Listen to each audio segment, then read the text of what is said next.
good morning or good midday.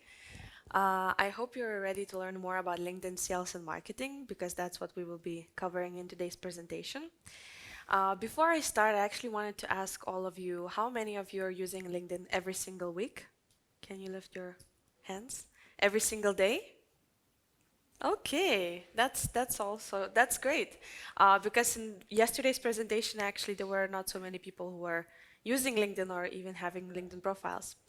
So in today's presentation, we will be covering the following topics. We'll talk a little bit about, sorry, jumped a little bit. We'll talk a little bit about personal branding. What is a personal brand? How you can create one on LinkedIn. We'll talk a bit about social selling. What's that? How to find and connect with people. And we'll also talk about cold outreach techniques and Sales Navigator. I also did a lot of research before coming here and looked up what people are doing online on LinkedIn when it comes to yacht industry. I found some good examples that I want to share with you today, and I hope you'll learn something from them as well. And you can apply it for yourself or your business. Also, another question for you is, how many of you actually made a post on LinkedIn before? Okay, some. Great. That's also a good start. So let me introduce myself. My name is Katrina, and for the last 6-7 years, I have been creating content on LinkedIn.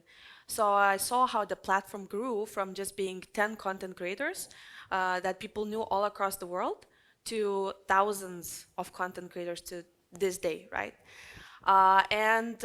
During the last 6-7 years, I collected all the knowledge that I'm going to share with you today. And for the last 2 years, I've been the founder of a company called Linkedist, where we basically help other businesses market themselves and sell and get more leads on LinkedIn.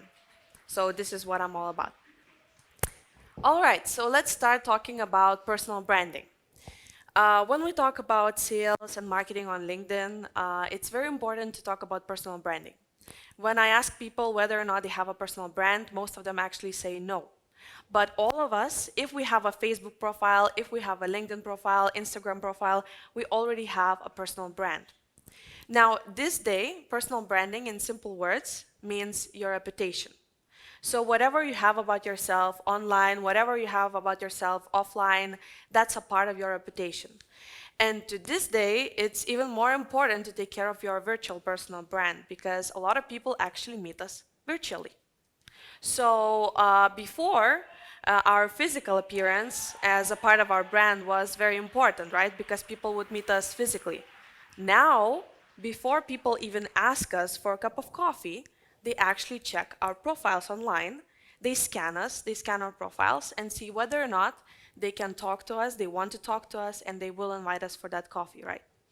So again, that's why having a strong brand on LinkedIn is very important and even vital. And here are a few more reasons why you should have a strong personal brand. First of all, you're representing yourself. Then you're also representing the company you work for. And finally, you get many more views towards your profile.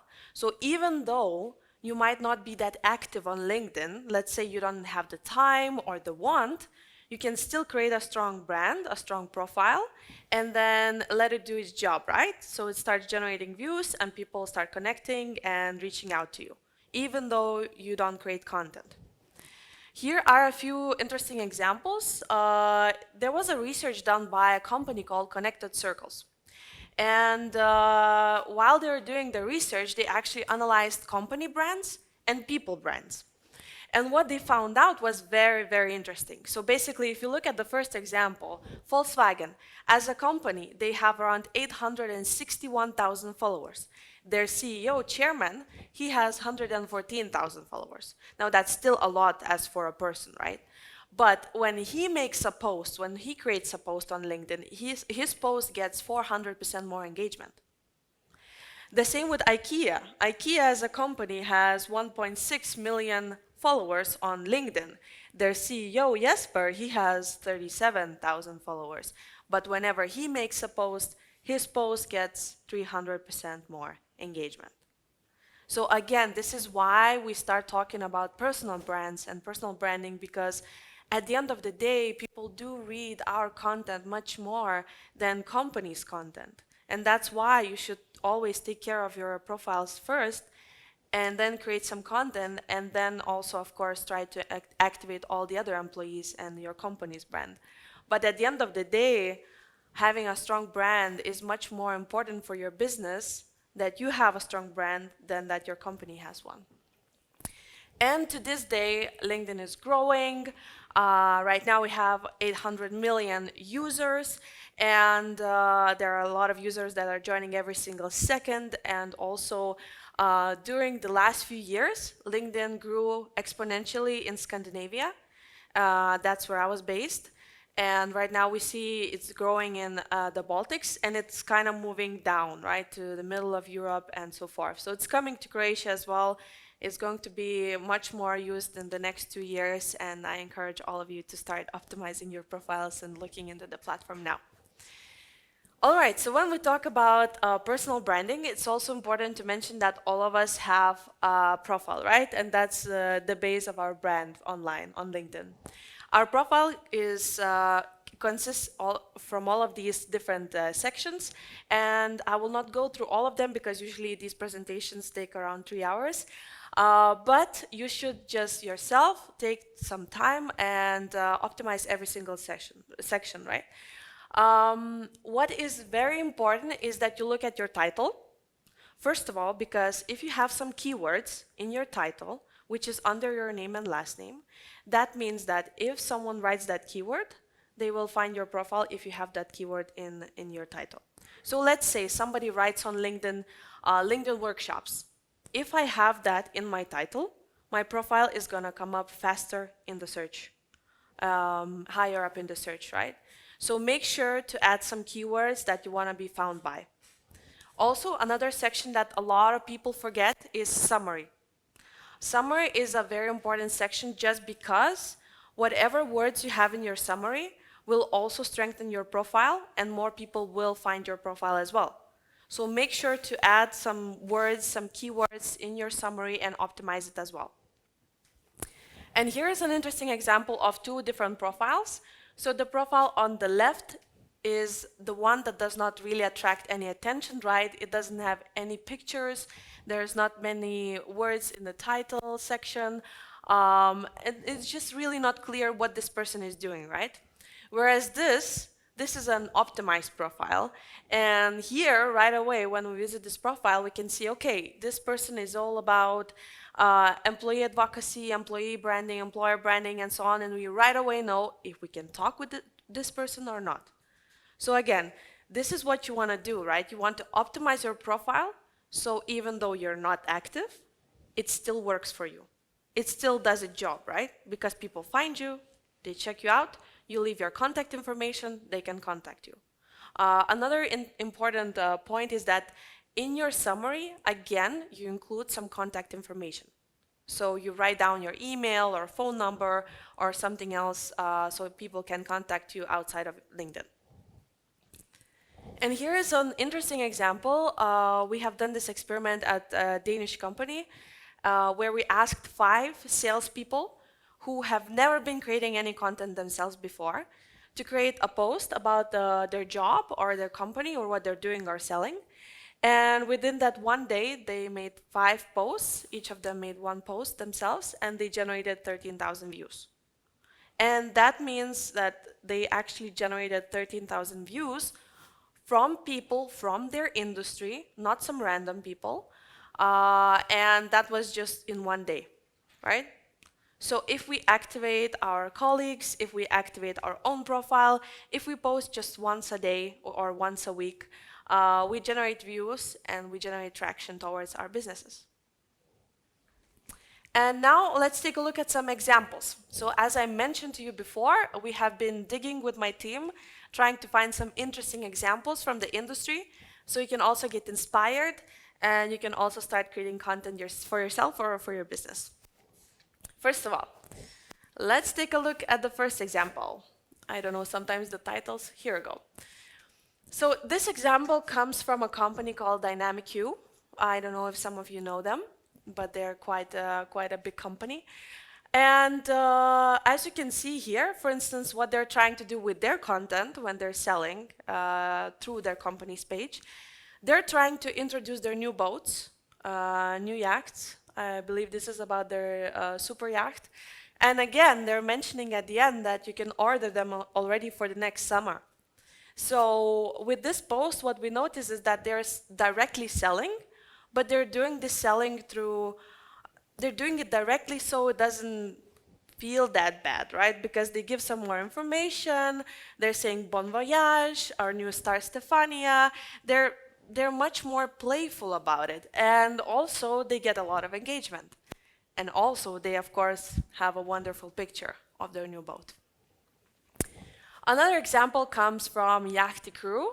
Now here, for instance, how they're using LinkedIn, they are looking for new crew members.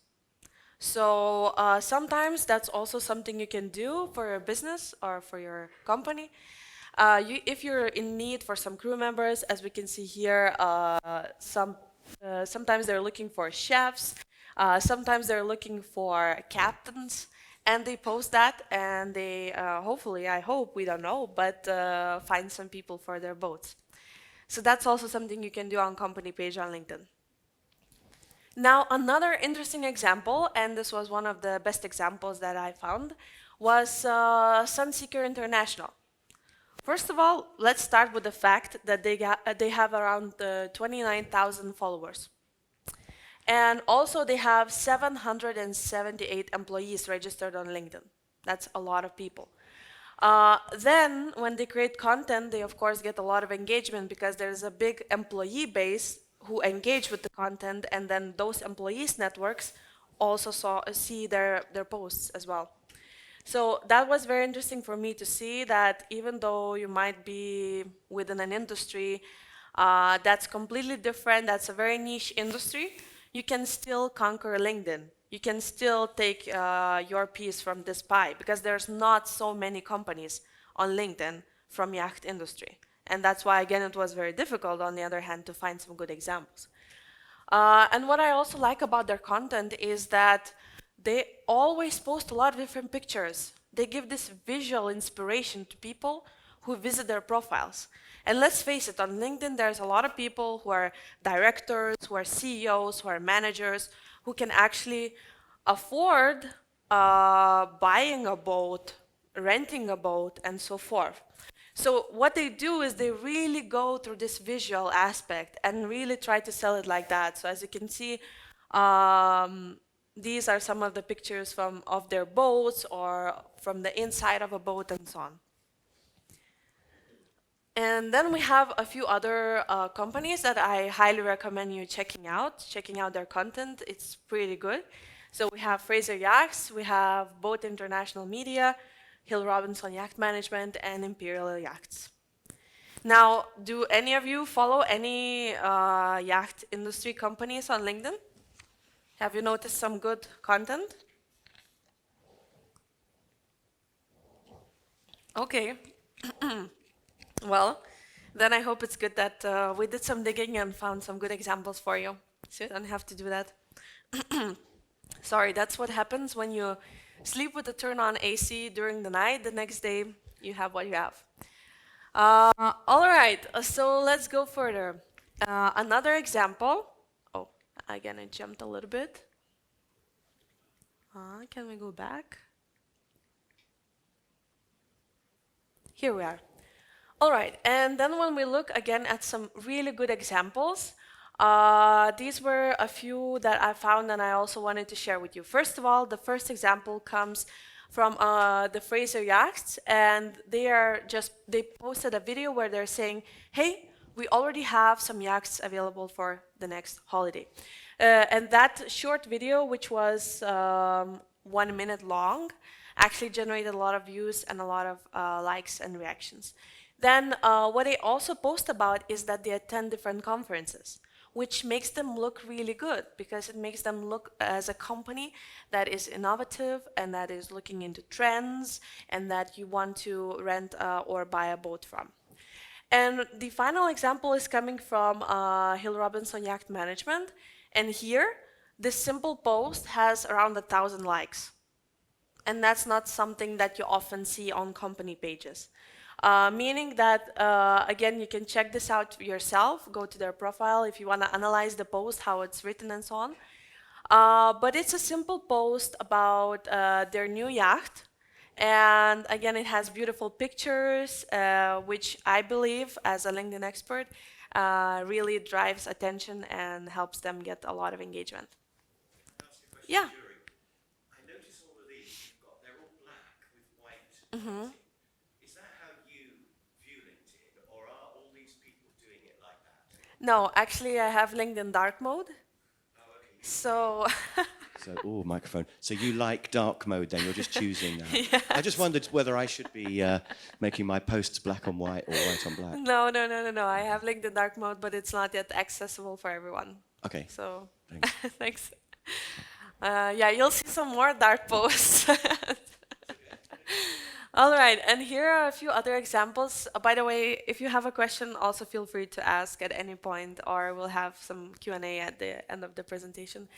And as you can see, this presentation is a very practical one, right? Some other presentations, they're very inspirational, motivational, maybe.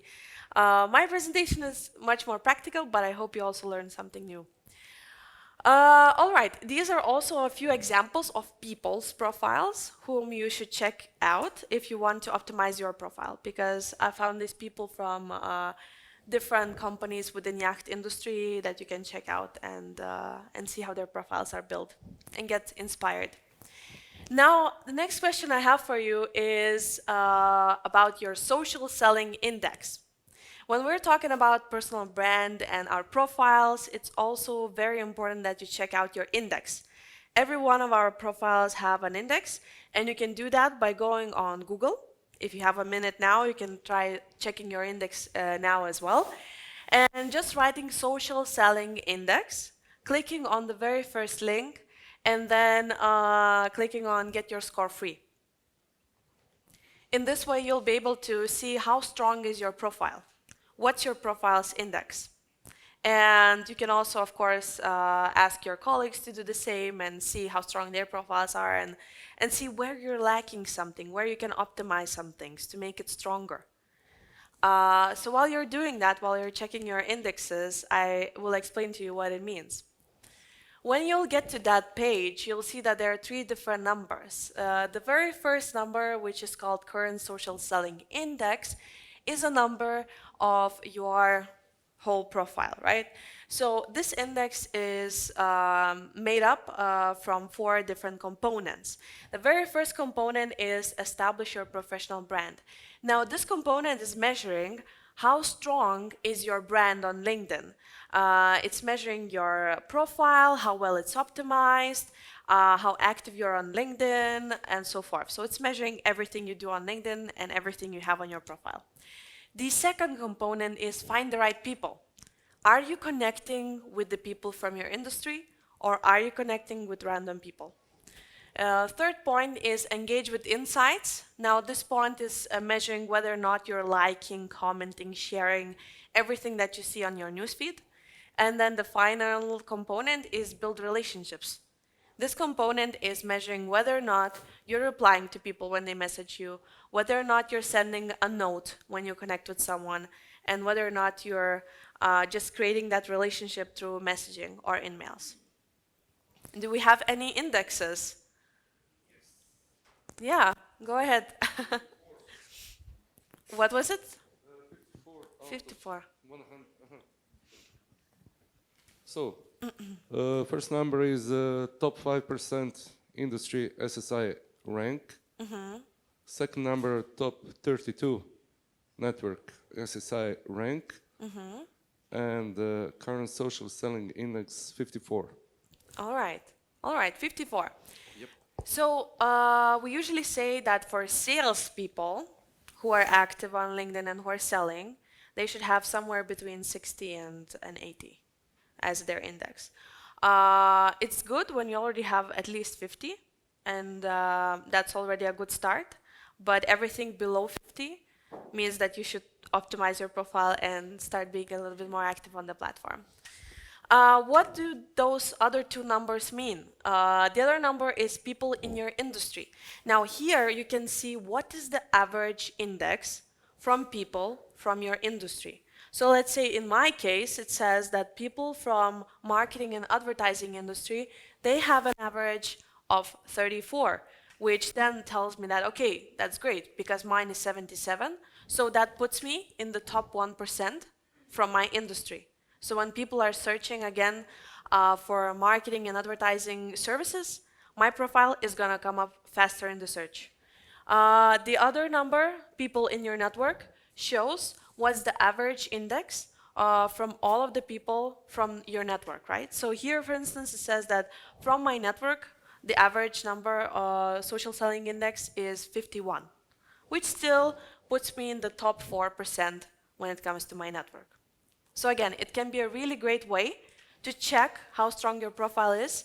And then if you start optimizing, if you start creating content, then after a few weeks, you can check this index again, and you'll see that it actually changed.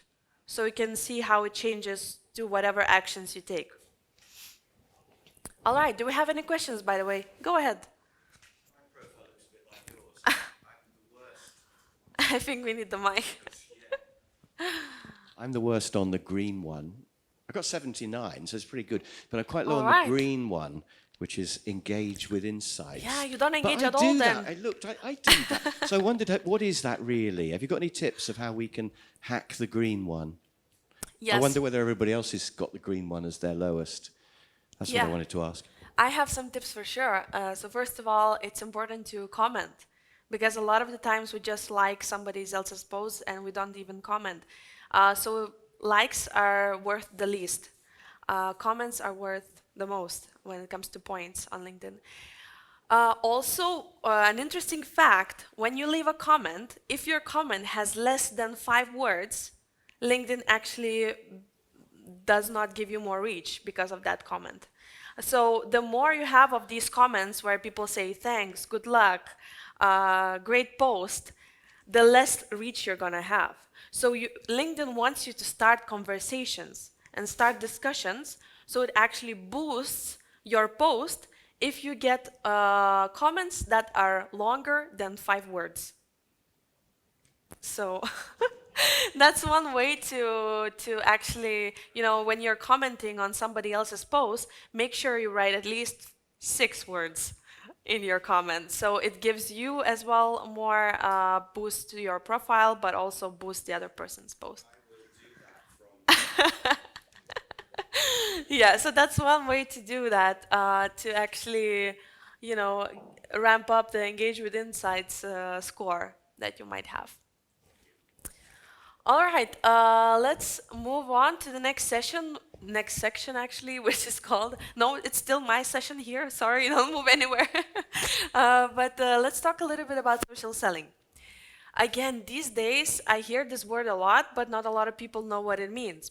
So in simple words, it's just selling through social media platforms. It's basically what we've been talking until this point today. And there are 7 people actually who already, I still haven't figured out this thing with the slides. Do I point here or do I point there? Not here. Here. All right.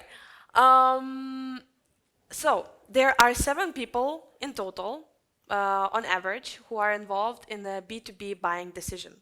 And you can most of the times find them all on LinkedIn. Which means that, when you're connecting with people from different companies, you don't only connect with the CEO or the manager, but you also try to connect with other people from the company because there are many more people involved in the buying decision. Another interesting fact that LinkedIn is giving us is that 57% of all people are done with the buying process before you even know about that, before they even started it, right? So if they have an idea that they want to buy something and they remember your profile or they remember your name, they know that they want to buy from you right away. They make the decision before.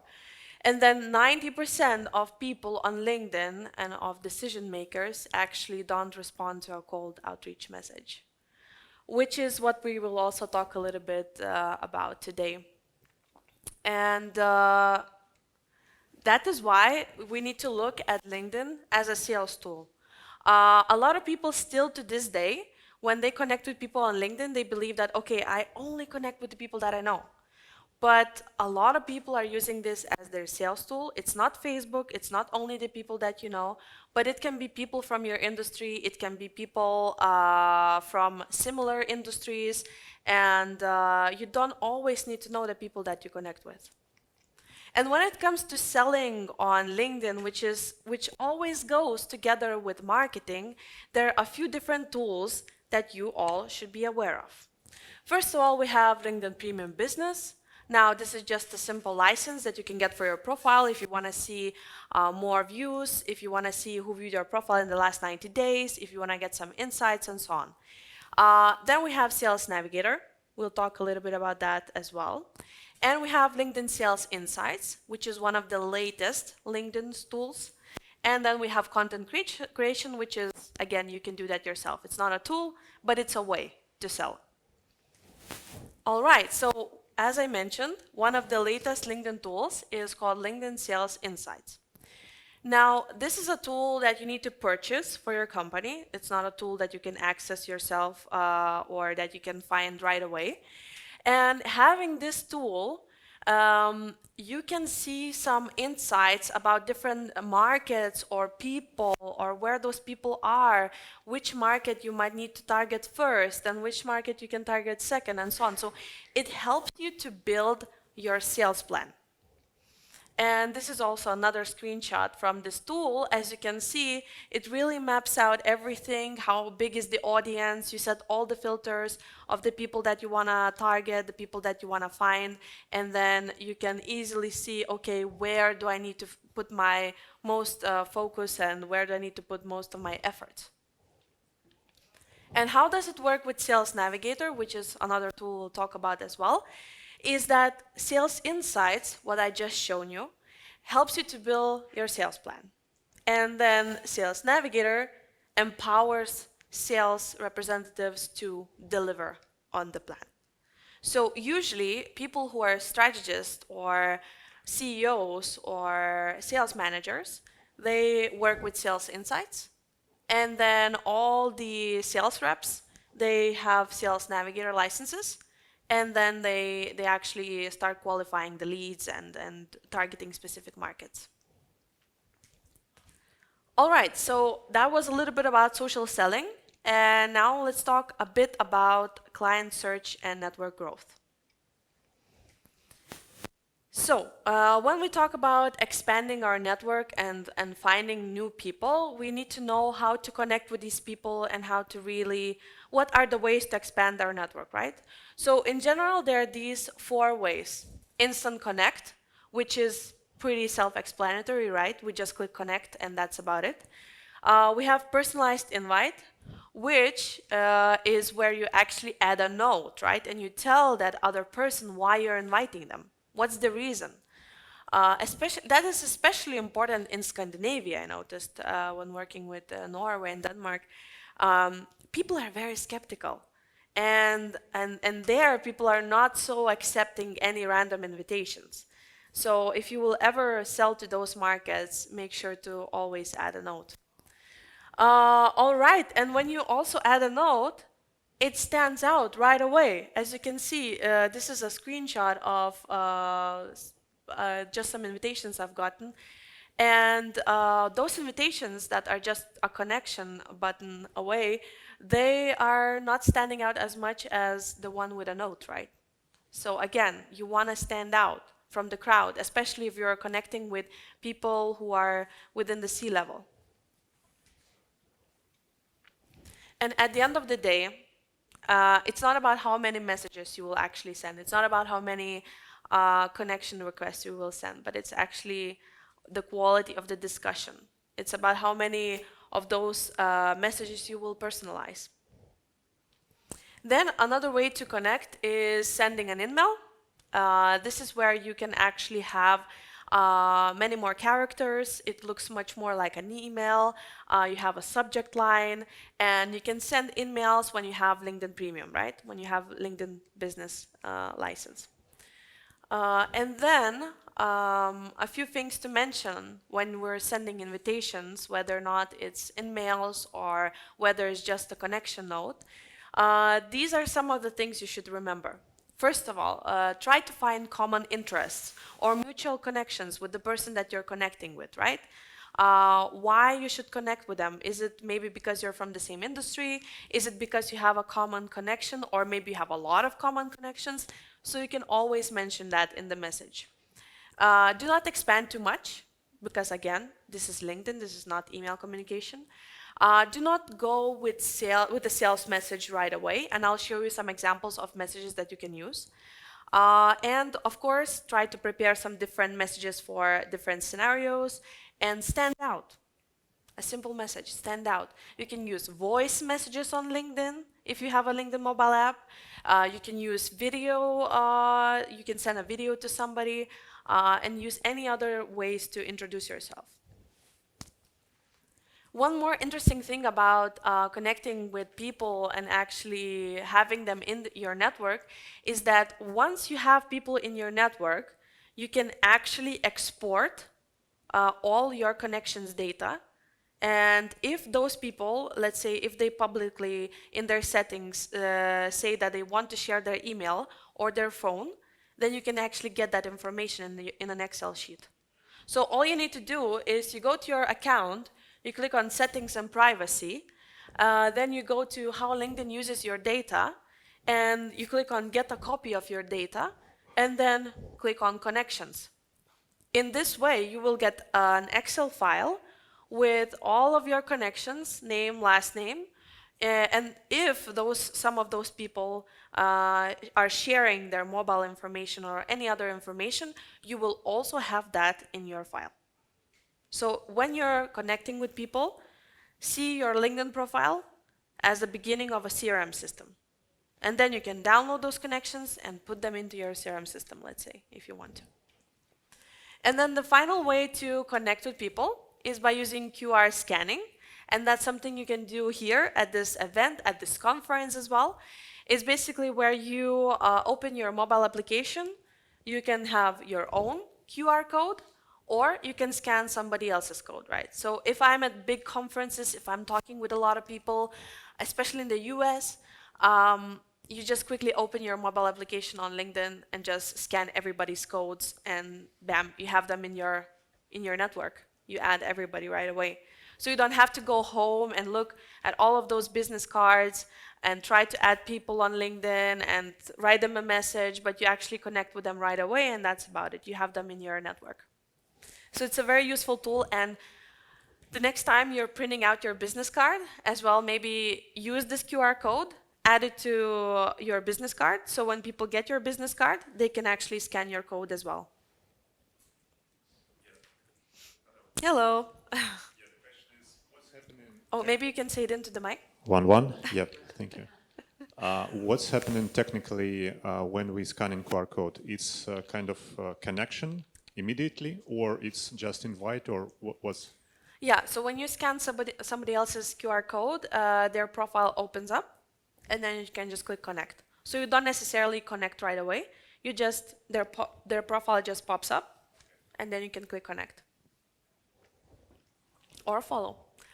All right, so these are the different ways of how we can actually connect with people on LinkedIn. How many minutes do we still have? Some 10, 5, 15? Wonderful, wonderful.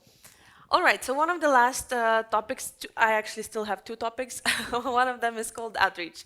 So when we talk about cold outreach, and again, sometimes these titles do not pop up, we need to understand that when people say that, yes, I do cold outreach on LinkedIn, which means that I'm sending messages on LinkedIn and that's about it. Well, that's really not the best strategy whatsoever. Really strong cold outreach strategy is where you first of all have a strong profile, then you know how to find potential clients, because I also meet a lot of people who don't even know that there is an advanced filter search on LinkedIn. So they only use some filters that they see, but they don't even know that if you just click one more button, there's like a whole bunch of filters that opens up, and you can even narrow down your search much more. Adding people to your network, right? If we're doing cold outreach and if we're creating content, we need to also constantly add people. Sending the right message and also engaging with prospects' content. One interesting story that comes from KPMG. A lot of you probably know this company, very big giant company. KPMG Denmark, they actually have this strategy where their salespeople, 2 weeks before adding a specific contact that has a very high value, they actually engage with that contact's content on LinkedIn. So basically, the reasoning behind this is that if that person is creating content, they first engage with the content, they leave some comments, they leave some likes, and then when 2 weeks later they're inviting that person or writing them a message, that person actually feels like they have seen their name somewhere. They don't really know where, they don't know how, but there is that connection, and that actually increases the acceptance rate. So that's an interesting strategy that they're doing at KPMG, but it seems to be working with some accounts. Of course, you cannot do anything if the person that is your potential lead is not creating content, because there's nothing to engage with.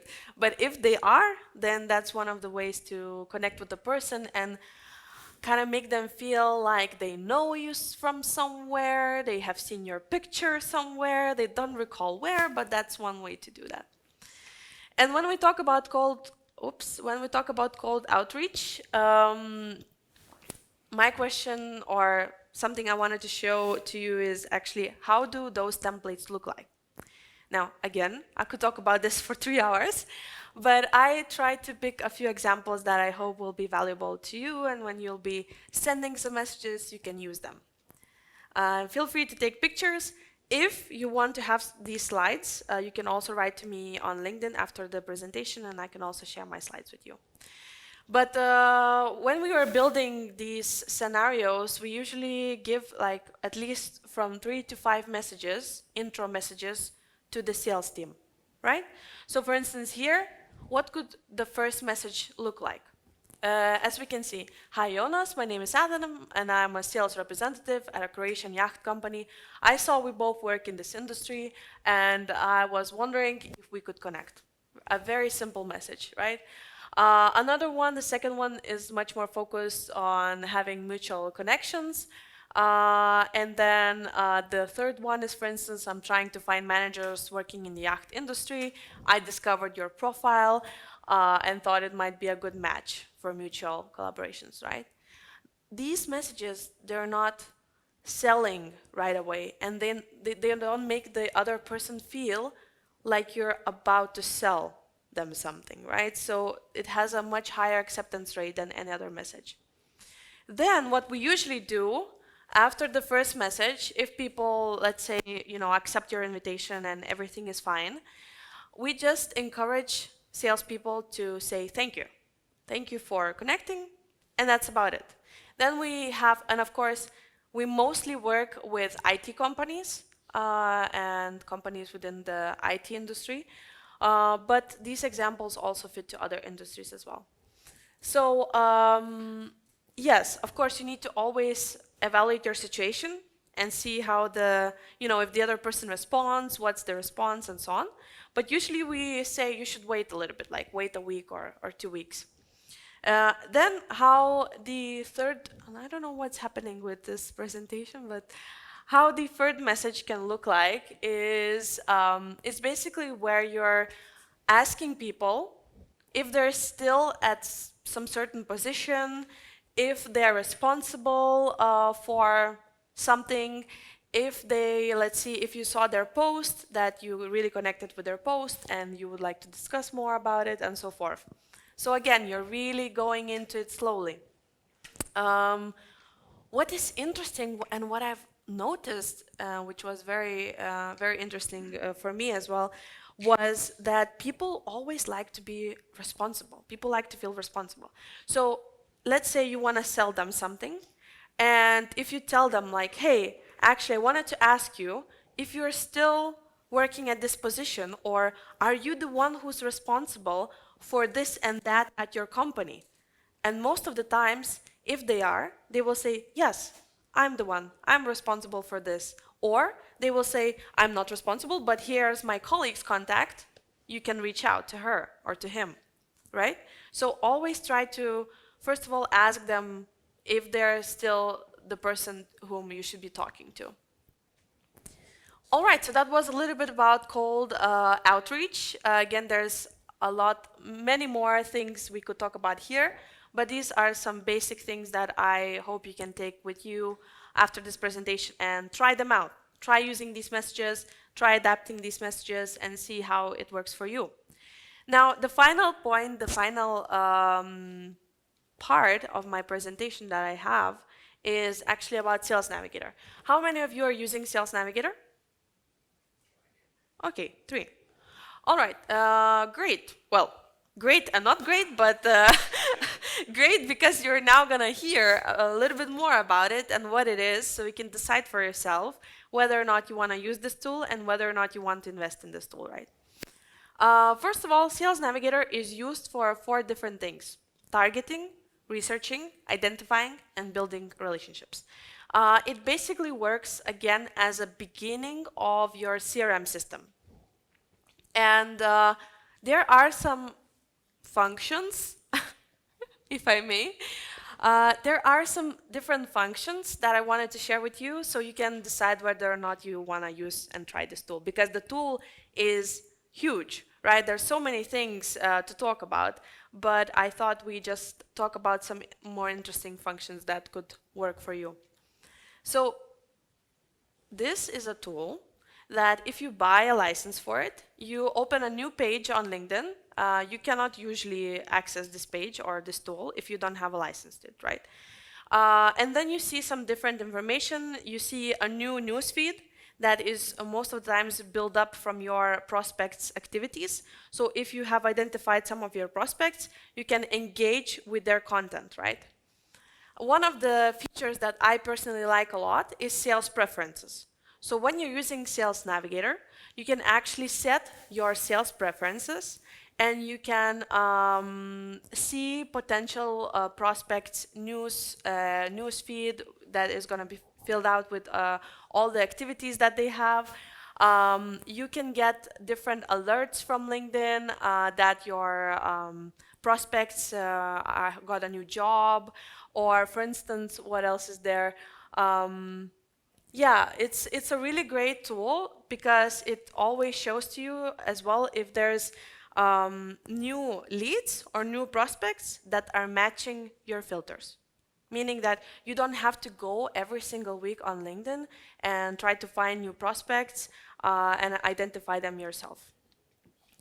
Now, another function is alerts. I just mentioned it already, but basically it shows you when a potential prospect or a lead that is matching your filters viewed your profile, they changed job, they created their first post, or anything else you want to be alerted on, right? So again, it saves you a lot of time, because if you're using LinkedIn to find new people, find new prospects, then you really want to use Sales Navigator because it just makes your work easier. Another thing is saving search, right? Because whenever we look up something on LinkedIn, it never stays there, right? If you just close LinkedIn application, or if you close your browser and you go back to LinkedIn, it's gone, right? Your save is not saved. Your search is not saved. So when you're using Sales Navigator, you can always save your search, and you can even put them into lists. So as you can see here, for instance, there's a lead list called 2018 leads, and then you can see, for instance, some interesting facts about your leads, whether or not they were mentioned in the news in the last 30 days, whether or not they posted on LinkedIn in the last 30 days. And you can also make notes, write some more information about those leads. And if you have LinkedIn Sales Navigator team, then your team members can also see if you have connected with some leads on LinkedIn or not. So it's a very useful tool. And again, there are many more functions that you can use when it comes to Sales Navigator, but you really need to think whether or not you are actually going to use it every day. If you're going to use this tool every day, then sure, you should invest into it. If you're not, then maybe just simply browsing on LinkedIn is enough. All right, so if we need to wrap it up and look into the different strategies that can help you sell on LinkedIn and market yourself, market your business, these are a few different strategies that I would recommend. First of all, it's important to have a strong personal brand. As we saw from the research done by Connected Circles, people's content, people's brands, they always get much more engagement. Simple rule, people buy from people, right? Nothing new here. Another thing is that you need to think about creating content. Because if you're adding new people to your connection circle, but you're not creating any content, then you're not popping up in front of their eyes and they just forget about you, right? Then always remember to expand your circle of connections.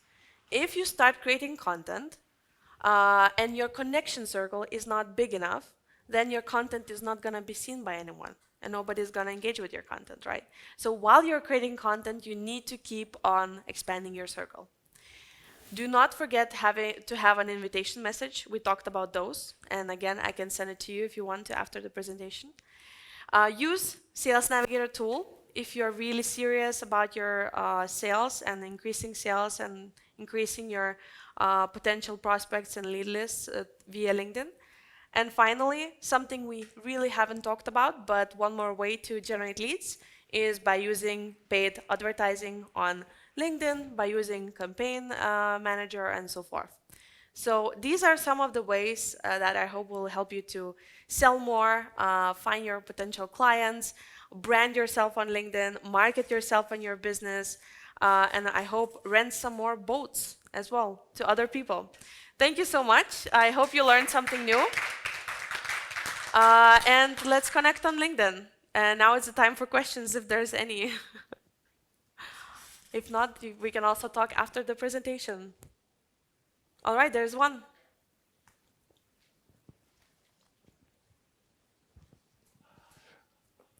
One, two. Ben from ACI Marinas. I'm not sure, have you mentioned LinkedIn Premium? Have I mentioned? Yes. Yeah, I did. Because I was following online and offline your... Yeah, Okay. I did. Do you have a question about it? No. Okay. That's it. My bad, sorry. Yes, all good. It's, again, if you want to see who viewed your profile in the last 90 days and have many more insights, then that's something you want to have, LinkedIn Premium. Yeah. One more question there. Missing something in this. Sorry, I'm Giancarlo. Sorry for my English, but I think missing something in this presentation. What do you say before? The QR code. The QR code. Where is? That's a good point. I have to give it to you. But you know, there's the name and information. Just smile. I'll try to implement it in my next presentation. That's a good point. The big one. So everybody can scan. Yeah, that's a great idea. Wow, I really need to do it for myself as well, right? Not just to tell people to do it. All right, well, thank you so much, and I hope you enjoy the rest of the day.